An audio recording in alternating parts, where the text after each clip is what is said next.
श्री राम समर्थ। अक्टूबर 24। परमेश्वर की सच्ची पूजा।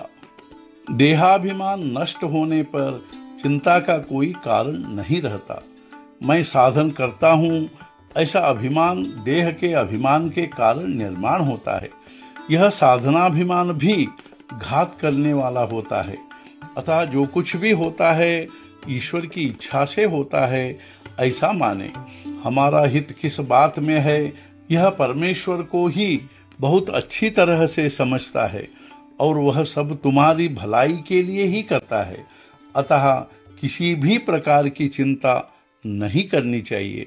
उस पर पूरा विश्वास रखकर आनंद में रहे। चित्तवृत्ति परमेश्वर की ओर हो।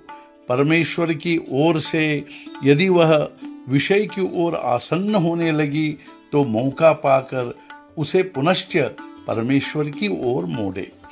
मन यदि विषय की ओर आकर्षित होने लगा तो मेरा स्मरण करे। विलंब से मेरा स्मरण हो तो भी हर्ज नहीं, लेकिन मेरा स्मरण अवश्य करे। भविष्य में शीघ्र स्मरण होने लगेगा। जिसका मन पूजा में होता है उसकी ही पूजा सच्ची होती है। सर्व प्राणी मात्र में भगवत भाव देखना और किसी को परेशान न करना ही सच्ची पूजा होती है। पूजा के लिए बाह्य उपचारों की आवश्यकता नहीं होती, लेकिन मन अवश्य समर्पित करना चाहिए। पूजा करते समय भाव होना जरूरी है। भक्ति और वैराग्य में वस्तुतः कोई अंतर नहीं है। परमेश्वर के प्रति रुचि का अर्थ है भक्ति और विषयों की अनासक्ति का मतलब है वैराग्य। प्रभु रामचंद्र जब वनवास के लिए प्रस्थान करने जा रहे थे तब उन्होंने सीता से साथ में न आने के लिए कहा। तब उसने उत्तर दिया कि हे राम, जब मैं तुम्हारे साथ रहूंगी तो सभी कष्ट सुखदायक होंगे और तुम्हारे सिवाय रहूंगी तो सभी सुखोपभोग कष्टप्रद होंगे। सीता बहुत बड़ी राम भक्त थी, इसलिए उसकी ऐसी अवस्था थी। उसे परिस्थिति का भान नहीं था, किंतु वैसी स्थिति हमारी नहीं है।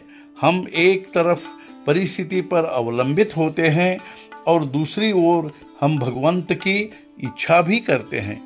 इसलिए हम समन्वय का मार्ग स्वीकारें। वह मार्ग यह है कि हम कहें, राम, मेरी स्थिति तुम पर निर्भर है। और ऐसा अंतःकरण से कहने पर परिस्थिति में परिवर्तन भी हुआ तो भी हमारा आनंद बना रहेगा। मैं जो करना चाहता हूँ क्या वह मेरे भगवान को पसंद आएगा? ऐसी भावना से बरतना ही सगुणोपासना का हेतु है। जैसे हम सगुण की भक्ति बढ़ाते हैं वैसे वैसे अन्य परेशानियां कम होती रहती है। सगुण की उपासना को हम कल्पना से आज प्रारंभ करें, बाद में निश्चयात्मकता अपने आप आएगी। चैतन्य सर्वत्र है, वह कहीं भी प्रकट हो सकता है। उसे प्रकट करना अपनी भावना पर निर्भर है। जिसकी भावना अत्यंत शुद्ध और निस्संदेह होती है उसको पत्थर की मूर्ति भी देवता बनता है। लेकिन अति शुद्ध भावना अपेक्षित है, उसमें मिलावट उपयोगी नहीं होती। आज के मुख्य विचार: उपाधियां वासनाएं नष्ट करने के लिए ही नामस्मरण आवश्यक है। सद्गुरुनाथ महाराज की जय। जय जय रघुवीर समर्थ।